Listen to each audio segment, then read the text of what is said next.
If you remember when we spoke about this last year, we were very cautious and very concerned about what 2022 would look like. We took a conservative approach to our income tax projections due to the surrounding uncertainty with the COVID-19 pandemic.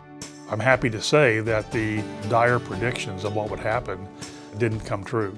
And so much of our revenue sources either remained the same or suffered very little reduction.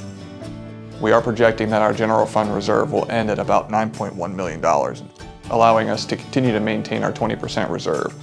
As a result of that, the budget for this year reflects a minor increase, but the fact that it's an increase at all is a great thing.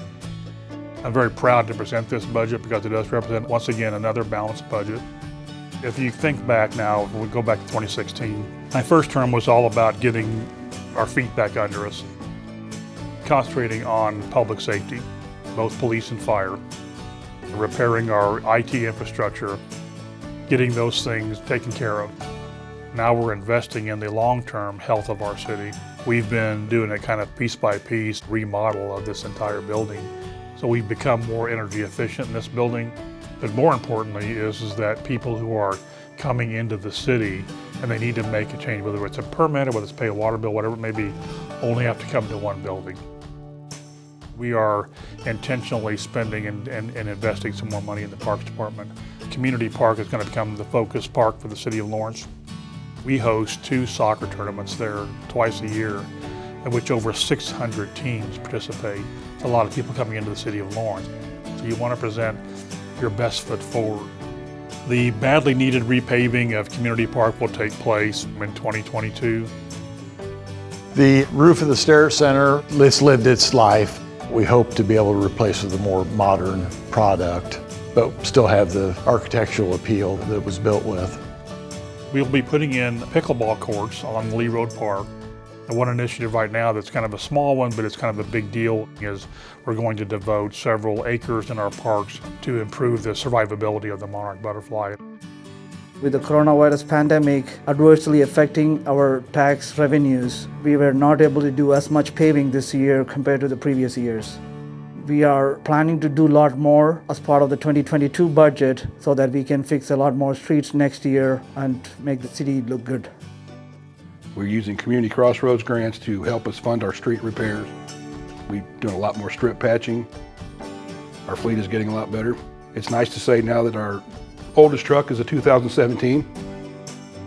In 2021, we were able to buy a new tire machine, changing machine, state-of-the-art. They'll do aluminum rims, ambulances, all our big trucks. We now have a state-of-the-art tire balancer, which balances the tires like it's on the vehicle. We now do in-house vehicle alignment, which is going to save us downtime on the vehicles because we don't have to wait 3 days to get them fixed. We can pull them in, do them that day, and they're out on the road.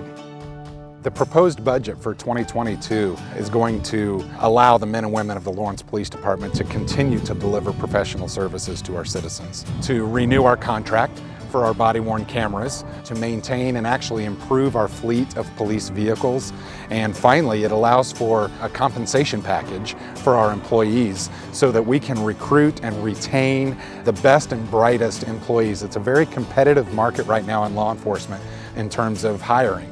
So this budget proposal actually allows for a very competitive compensation package. Working with the controller, we've done a really good job of planning out where the apparatus every 5 to 7 years will be turned over. We have a new engine and new ambulance that will be here after the first year next year. So it's all part of the master plan of replacing stuff that's aged and providing a better service to the community we serve. We're very fortunate to be in an environment right now that we have a strong commitment from our city administration to be more proactive and keep our firefighters safer and provide the best service we can to our community we serve. For the 5th year in a row, the city of Lawrence has won the GFOA award. They're most impressed with our city controllers to be able to essentially lay everything out on the line for anybody who wants to know how our money's being spent. Now, not even figured into this budget will be our ARP fund distribution. Through the American Rescue Plan, the city of Lawrence has been awarded $11.1 million in infrastructure funding. That's something that I'm very proud of. I worked very hard on for over a year lobbying to get excluded cities recognized as actual cities. Our plan is to go after as many matching grants as possible so that we can really ensure we get a lot of infrastructure projects done, and this will be included when creating the ARP budget in 2022.